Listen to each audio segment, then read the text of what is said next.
Hello, internal followers, subscribers, and watchers of my YouTube videos. It's time for another comic book editions. I've got a really large amount of comic books here. 40 comic books. 40 comic books. I got 40 comic books to show you. So it's going to be a little bit of a longer haul. A little longer opening of stuff. I went to Pacific Nerdwest in Bellingham, Washington. I made a video of going to that. You can find it linked down below. And I got these at three of the vendors and then the comic book place. The comic book place is the comic book store that was making this con. So I also had to go by their shop and pick up some comic books as well. So yeah, let's just get into it. Let's start with what I got first. There was one of the booths that had, one of the vendors that had a sale for $5 for 3 comic books. So they had a lot of Nightwing. This is just the Nightwing I got from their booth. It was Subspace Comics in Linwood, Washington. They were there. And so, boom. Look at that. Look at that goodness. Okay, we're going to jump into it. This is from volume 3, I think, of Nightwing.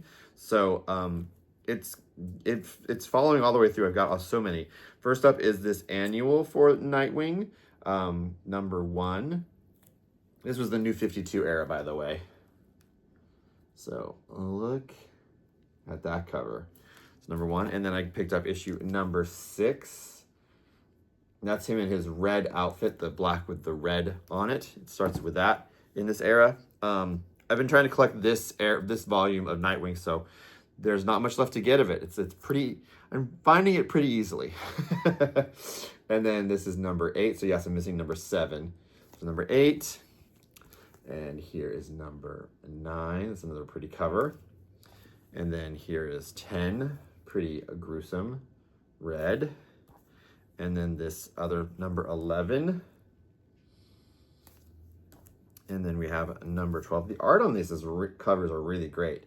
I think the art is done by Andreas Gunaldo, or it may be Raul Fernandez.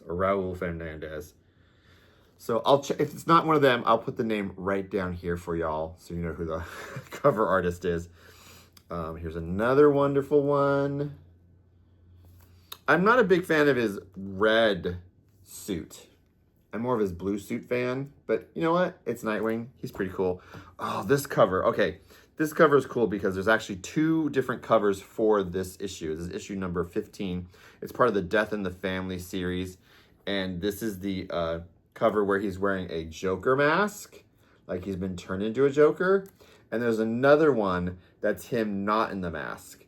Let me see if I can line up here a picture of what that one looks like, so you can see it. So I need to get that one still, because that would be so cool to have both of them, because then I would put them on the wall in some comic capsules. I think there's a comic, yeah, there's a comic capsule right there, some Nightwings I got. Oh, by the way, that Nightwing picture right there, I also got that at the con, the Pacific Nerdwest Con, by an artist. I'll put a link to her stuff. I think I linked her in the other video, but I'll link her down below too. Really great stuff.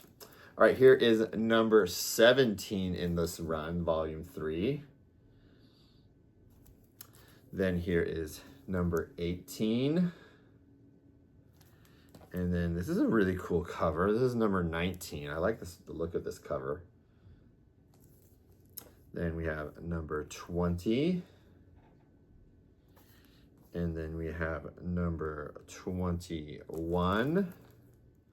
I think the same artist who does this covers was doing the Teen Titans in that era too. It looks very much like the same artist.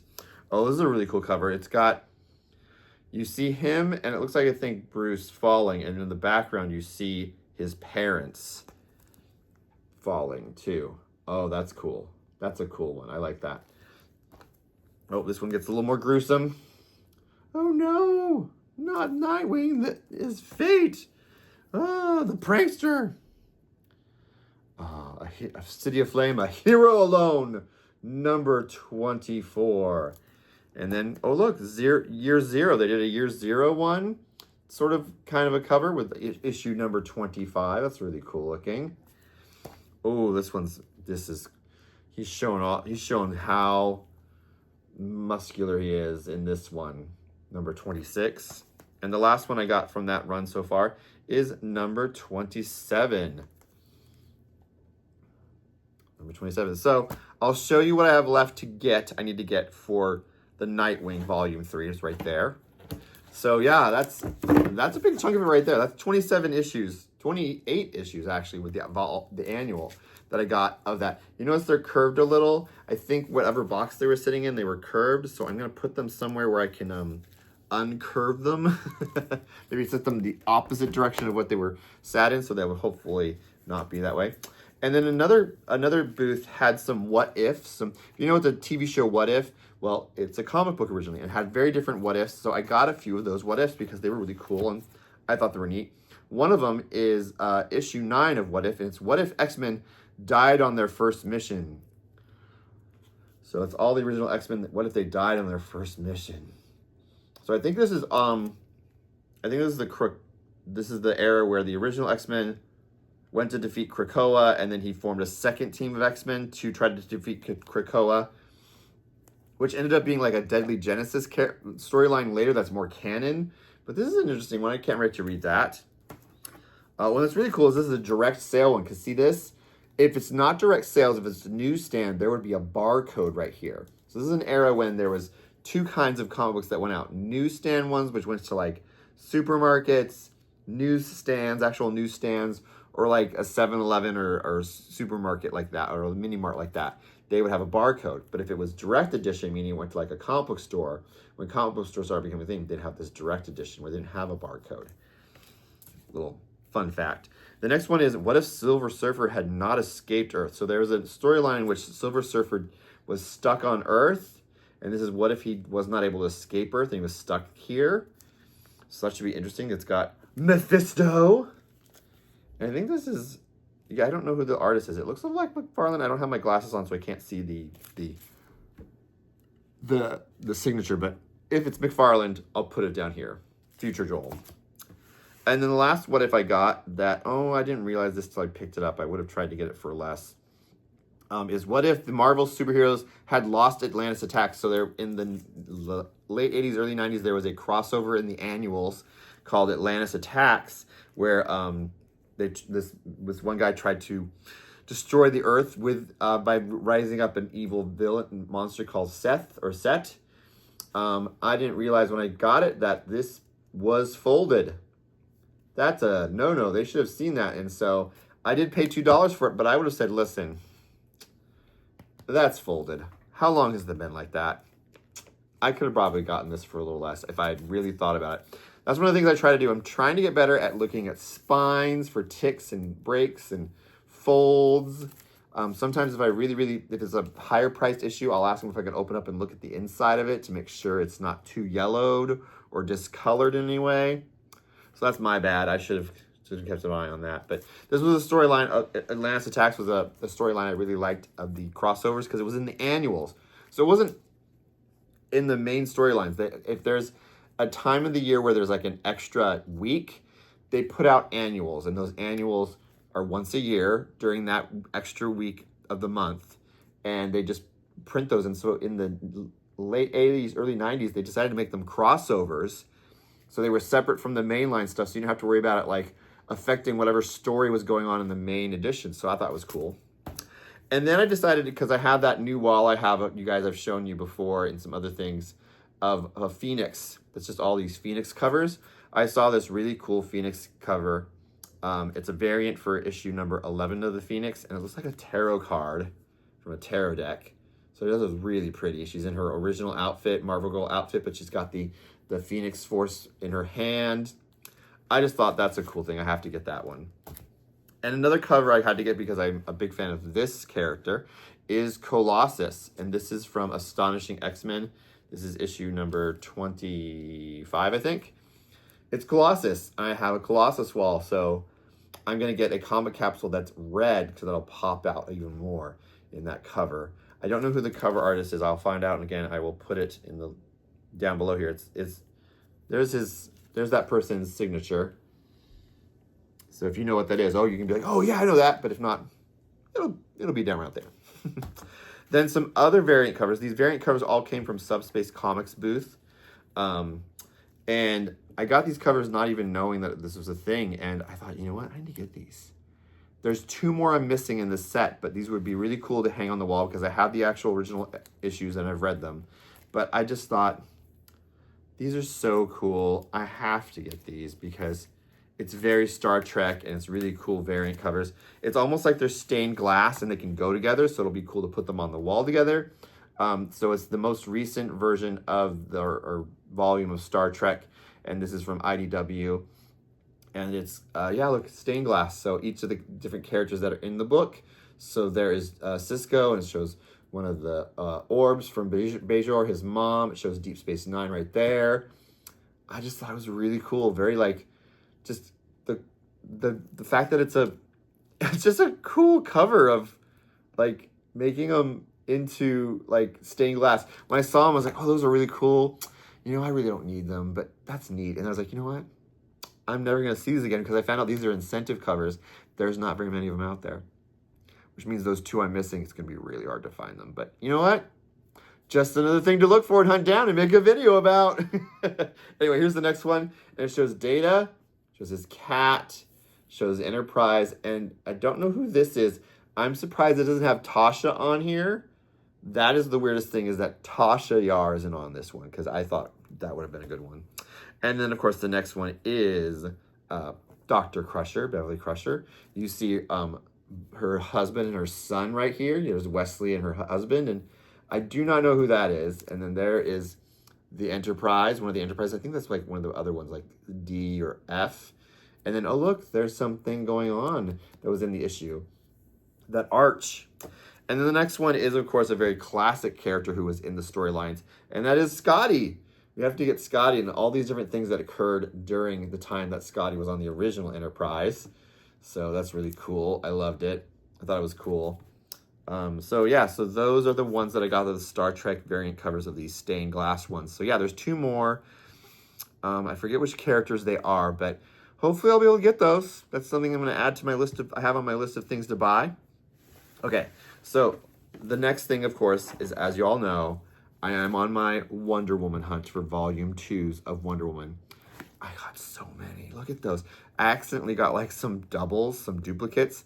So those are going into the boxes where I'm selling, because yes, I do sell comic books. I go to some cons in the local area to sell them. If you're interested in buying some comic books, let me know. I will send you a list of what I got. So anyway, here's what I have to add to that list. Okay, so here's what the list looks like right now prior to these. So let's show you what I've got that added to the list, and then I'll show you what the list looks like now afterwards. Okay, so we got issue 120. This is an anniversary issue. It looks exactly like issue 1, so it's like a replica of issue 1 of Wonder Woman. So I just thought it was really cool, and it's by Jimenez. It is by Perez.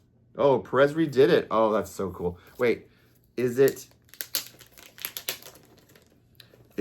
a full cover like the original? Oh, it's not. It's just the front. It doesn't have the back like the original issue 1 of this series. Oh, well, that would have been cool if he'd done the whole thing. But that's gorgeous. It's gorgeous. All right, next is issue number 150. This is a Dodson cover. So there we go. Number 150. What you think for 150? If they've got 120 as the supersized extra special one, they would have done this one, but they didn't. And the next is 155. She's in Vegas. Ooh, this one's really cool. Really powerful, really neat looking. Wait, what is that? There's like some sort of watercolor in her hair or something going on. What's that going on in her hair? It's like a monster or something? What is that? I didn't realize that, but that's just cool. What's Adam Hughes? Those are Adam Hughes covers, sorry. Adam Hughes, not Dodson. Adam Hughes was in this era of the Wonder Woman Volume 1, and this is another one written by Jimenez, Phil Jimenez, one of my favorite creators and authors. This is another Adam Hughes cover. And then we have, no, that was 176, and then this is 176? Oh, we're out of order, but 173, wearing her golden armor.